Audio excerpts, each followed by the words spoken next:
I've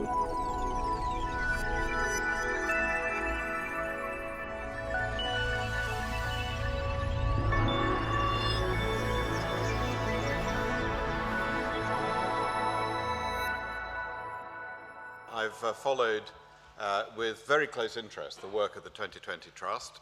It was incredibly timely in the way that it was set up.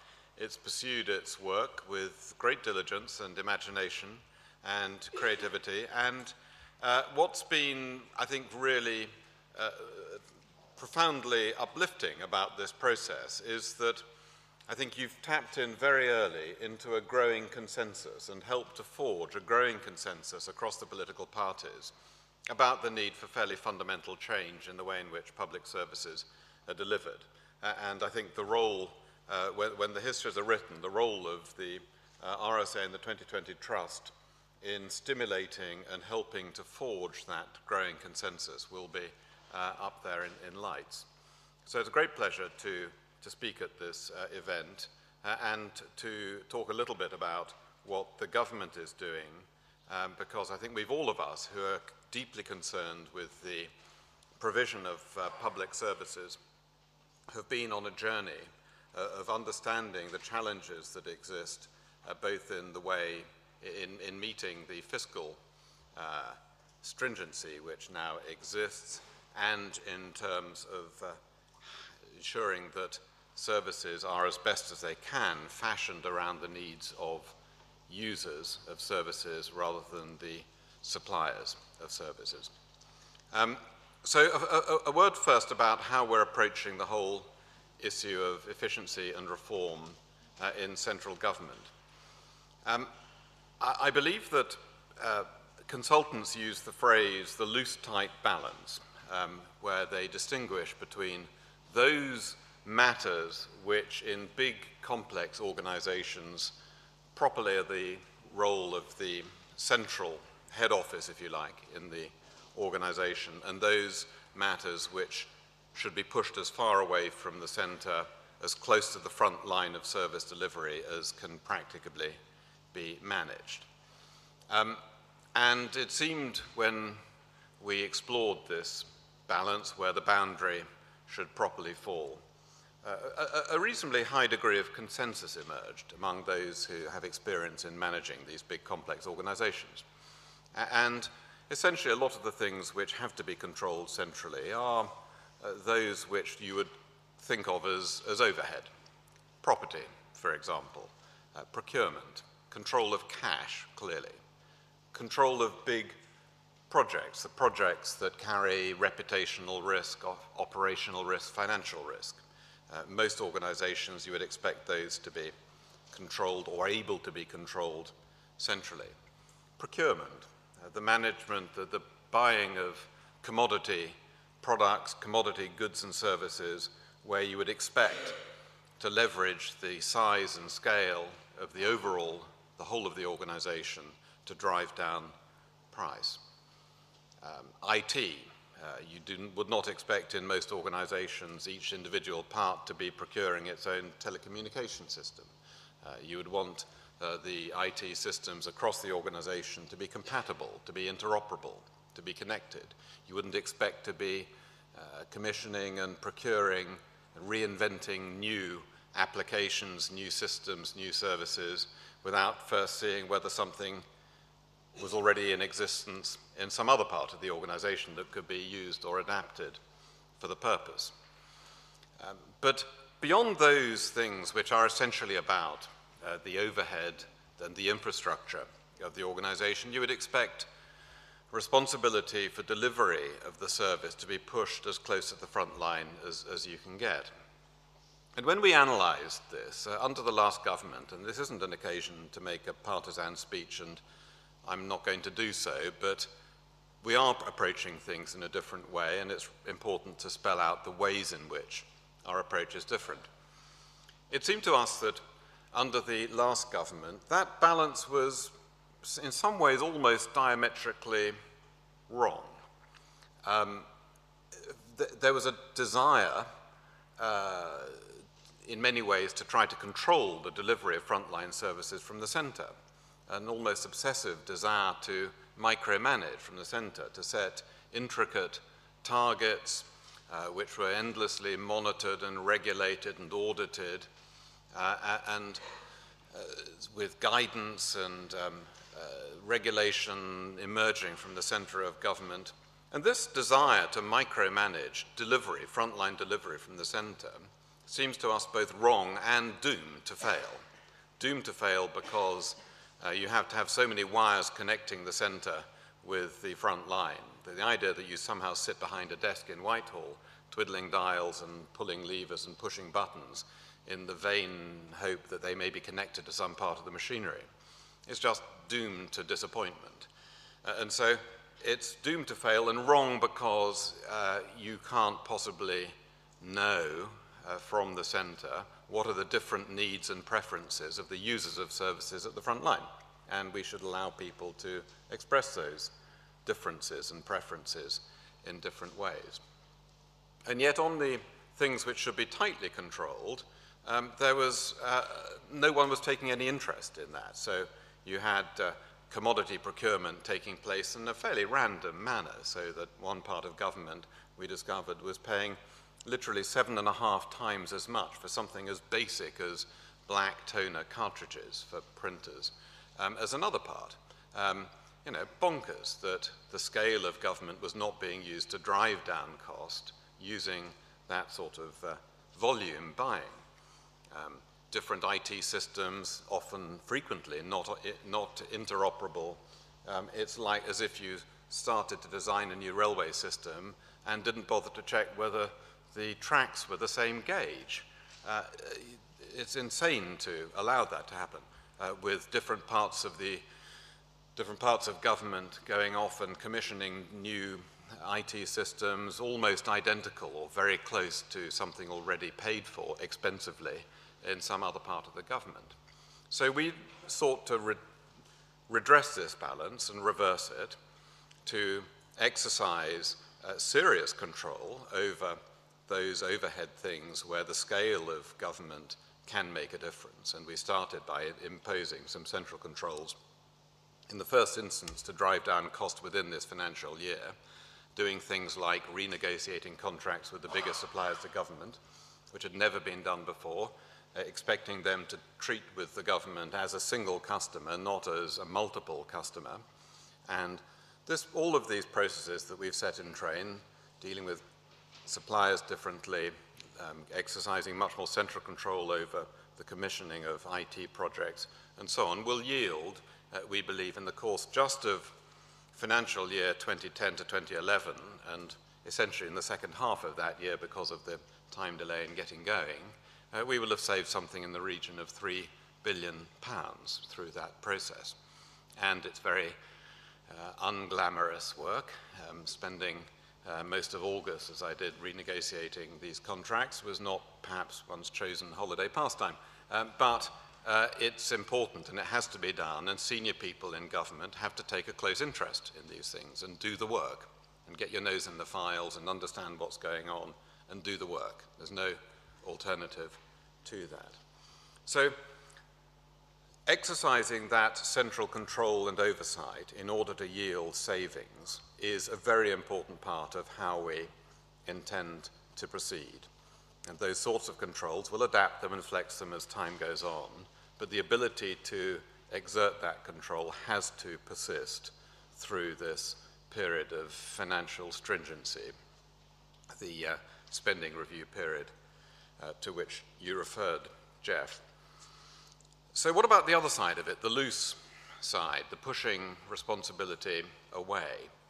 How do we ensure that that happens? Because people sometimes talk about letting go of power, as if somehow the default position is that power goes away from the center. Well, of course, it isn't the case. That doesn't happen. All the forces in any big organization tend to be centripetal, not centrifugal. Decision-taking tends to get drawn to the center. And so when you talk about letting go of power, it's as pointless as talking about letting go of the chewing gum that's got stuck to your hand. You actually have to peel it off and push it away. So decentralization, empowering people, both public sector workers at the front line and the users of public services requires positive action. And this desire for localism, this commitment to localism, to decentralization, is of course the other side of a coin which we've called the big society. And I sometimes say that the two things are reverse sides of the same coin, the big society being the demand side when it comes to power, decentralization being the supply side. Decentralization is push, big society is pull, building the capacity both in the way public services are delivered and commissioned, but also in the way in which community action, social action happens, comes about, the capacity to do things differently, is the demand side. But just and so to the maximum extent we can, our approach to public service reform will be to empower people where people can be given personal choice in terms of selecting schools for their children, in terms of choosing which provider for health care is right for them through their GP, personalized budgets for social care, where power and money can be put in directly in the hands of the users of public services and giving them choice and control to an extent which has not been delivered up till now. To the extent that we can do that, we will do that. Where we can demonopolize public services, get away from the monolithic single provider of public services, we will do that as well. Where you can't do that with the provision of police services, for example, we will, as much as we can, make public services directly, democratically accountable. In that case, by having directly elected police commissioners, police and crime commissioners, so that chief constables, when deciding how to deploy which priorities to police, are not looking over their shoulder at the Home Office, as they tend to now, but looking outwards to their to their local residents, to meet the needs that their local residents express.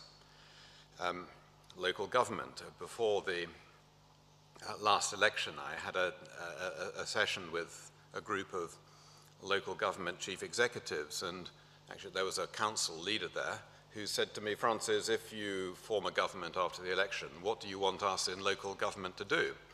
To which my rather brisk response was, "I want you to stop asking us what to do and decide for yourselves and answer to your local residents and electors for what you do."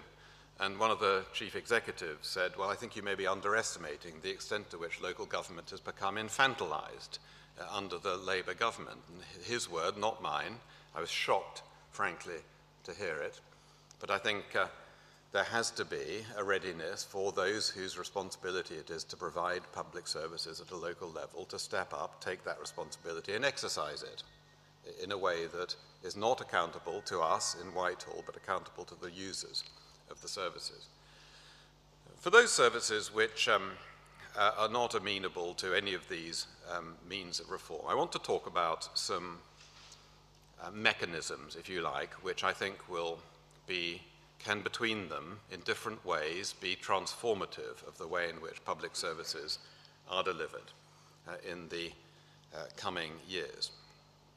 And there are three things, and they operate in different degrees of specificity, some quite specific, some much more generic.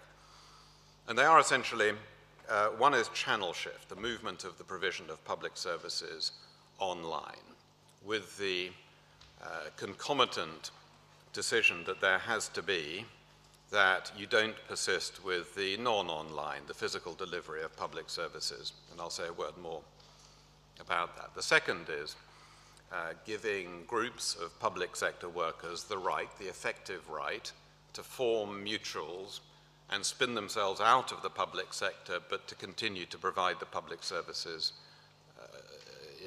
in the future. And the third is the payment by results model, where we invite outside organizations, which may themselves be a spin-out from the public sector, to provide public services, but not on a pre-funded basis, on a payment by results model. And we saw some of this under the last government in the flexible New Deal, but with very much front-end loaded payment schemes. We're looking at models which are much more performance payment in both the field of the work program, helping long-term unemployed people into work, in rehabilitation of prisoners as we start to address the shocking failure of our prison system to rehabilitate offenders so that half of them re-offend within a year of leaving prison, which is the reason why our prisons are so full. There are a whole range of areas where this approach of payment by results can yield serious results. I'll say a word quickly about all of those three before responding to questions. Channel shift. Everyone goes on about how important online delivery is, and there were times when, I think in the last government, there was a target for delivering services online, and in one case the box got ticked, our service is delivered online, when what it meant was you could print off the form off the internet, fill it in and send it in by post. That is not what we have in mind. And that effective online delivery can deliver better service for less is exemplified by the DVLA system for renewing your car tax, which is a much better service. For those who can never find the insurance certificate or the MOT certificate, you don't have to. You go online, the system checks that you're insured, checks that your car is MOT'd, and it's a really good service for the user. It's also much cheaper. It costs literally a tenth. The transaction costs £1 a pop. If it's done physically by post or at the post office, it costs 10 pence when it's done online. It is literally much more, much better in terms of the service to the citizen for much less, very much less. So can we, as we do this channel shift, moving public services more and more online, can we at the same time decommission the non-online service delivery, or doesn't that exclude all of those who are not, either choose to not use online services or who may be unable to for one reason or another? And it seems to us that if we're robust and imaginative about this, we can provide the ways for the service to be provided, the transaction to be able to be done online, but in a way that's assisted. And we can actually bring the non-online service much more local to people, potentially by using the post office network, which tends to be much more local than most government offices. And there is scope for providing assisted digital transaction through post offices, potentially through libraries, other outlets, in a way that will enable us to deliver a service that is better, is quicker, is simpler, but is also a great deal cheaper than the conventional way we do services. And the second advantage of it is that it will, if we're robust about it, it will force processes to be redesigned from the outside in. The one thing we mustn't do is, when we do channel shift, is simply automate bad systems. And I had an interesting experience the other day when the chief executive of one of the major direct providers of public services would talk to me. And at one stage he dropped into the conversation, well, of course we must educate the public in how to use this system. I said, no, I think you've got that the wrong way round. We need to educate ourselves to provide the services in the way that the public wants. Services must be provided in a way that's intuitive. If it's difficult for the public to use the service, then it's just possible that we're providing it in the wrong way. And we need to, Amazon do not talk about how they've got to educate their customers to use their service, because they'd go out of business if they didn't provide a service that was intuitively easy to use. And we can devise, if we're robust about this, we can devise services which are intuitively easy to use, which will be efficient, which will remove a lot of error. Why is there so much error in the way tax credits are given? Because people find it a really difficult system to use. Make it more intuitive, build into the system tools that point out where you've done something wrong, which will often be capable of being pointed out, and you will have much less error, much less misery caused to people facing the consequences of their error, and much less waste of money along the way. So that's channel shift, big upside for the citizen, big upside in terms of efficiency and cost, but also in redesigning processes in a way that takes out pointless process. Second is the right of public sector workers to form mutuals, spin themselves out, and deliver the public services. And some of this is already in existence. The right to request in the NHS has yielded some new mutuals, some spectacular, and I go on about Central Surrey Health because it is an exemplar. 750 people were employees of the local PCT, formed themselves into mutual, are running a number of community hospitals and primary community medical services. And their economic motivation, their financial incentives are exactly the same as before, as when they were directly employed. They're all co-owners in the social enterprise. They all own a 1p share. They get given it when they join. It's taken away when they leave. It's not tradable. There's no profit share. The financials of their employment remain exactly the same as when they were directly employed by the PCT. And yet, their mindset is utterly transformed. You go there and you talk to them, and they're excited and alive, and they're looking for how they can use the assets better, looking actually to double the asset utilization by dint of what they themselves do, and talk to them about why it is that they're operating so differently. And they say, well, it's basically because we feel like we can do things. If we have an idea, we can hold our management to account because we are co-owners as they are. And it doesn't have to go through the plethora of the spaghetti of committees in the PCT when to get something takes 6 months for something to be approved, which then comes back different from what we thought we wanted to do, and the moment's passed anyway. That sense that people working in the front line can seize the opportunity, make things happen, is very exciting. This is a new way for public services to feel and be delivered. And the ability to respond directly, quickly, flexibly to what the public that they're serving want makes it much more rewarding to do the job. And when we launched, back in the beginning of the spending review, we launched the spending challenge, where we invited public sector workers to put forward ideas for how public services could be, how money could be saved without damaging frontline. Cynics suggested that this was a gimmick, that this was a sort of cynical ploy to make public sector workers complicit in the cuts that were to come. And they were astonished that, actually we were a bit astonished, that 63,000 public sector workers fed in ideas, and most of them very sensible, thought out, actionable ideas, many of which all of which we're taking seriously, and many of which are being actioned now.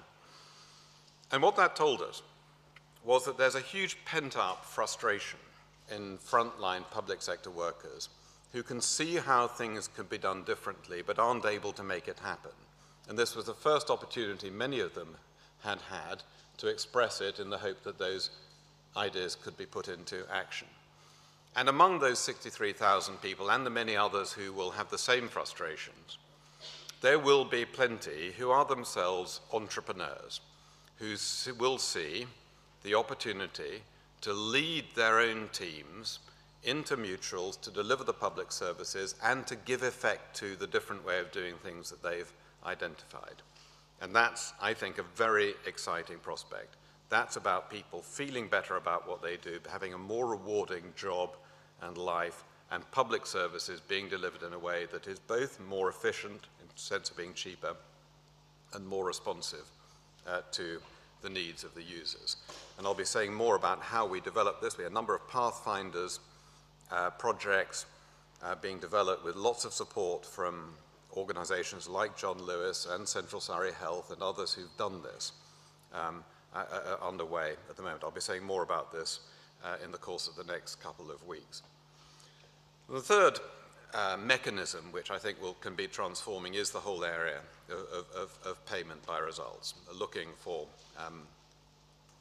providers of public services to have those services commissioned much more based on outcomes, not on inputs, moving away from this terribly risk-averse, cumbersome, costly procurement process where everything in the public service gets specified to the nth degree, so that all you're really asking bidders for a service to do is to provide a cheaper price for doing the same thing in exactly the same way, and unleash by a much simpler outcome-based specification, unleash much more competition because smaller providers aren't daunted, aren't priced out of the market by the burdensome process of pre-qualification and the endlessly long process we go through of procuring in this country, twice the length on average that it happens in Germany, for example, a country which by and large the rules, the cumbersome European rules do get followed. So simplifying the procurement process, the commissioning, enlarging the scope for smaller businesses and voluntary charitable and social enterprises to take part in it, so you've got a much more competitive market, unleashing more finance into the market so that smaller and voluntary type organizations which might not have the working capital to finance themselves through a payment by results model will have access through a growing social investment market boosted by the big society bank that we're developing. This is a different way of doing things, a much more competitive, open, innovative, responsive range of providers of public services rewarded in a different way to achieve difficult outcomes, to tackle the causes of some of the deep-seated social problems, which not only cause great unhappiness to individuals and families and communities in our country, but which are also an incredibly wasteful, costly way for us to allow our society to continue. So those three things, I think, can be, over time, transformative in the way in which public services are conceived and delivered, and lead to better outcomes for the citizens who are dependent on those services, and better lives and jobs for those whose vocation it is to deliver them. Thank you.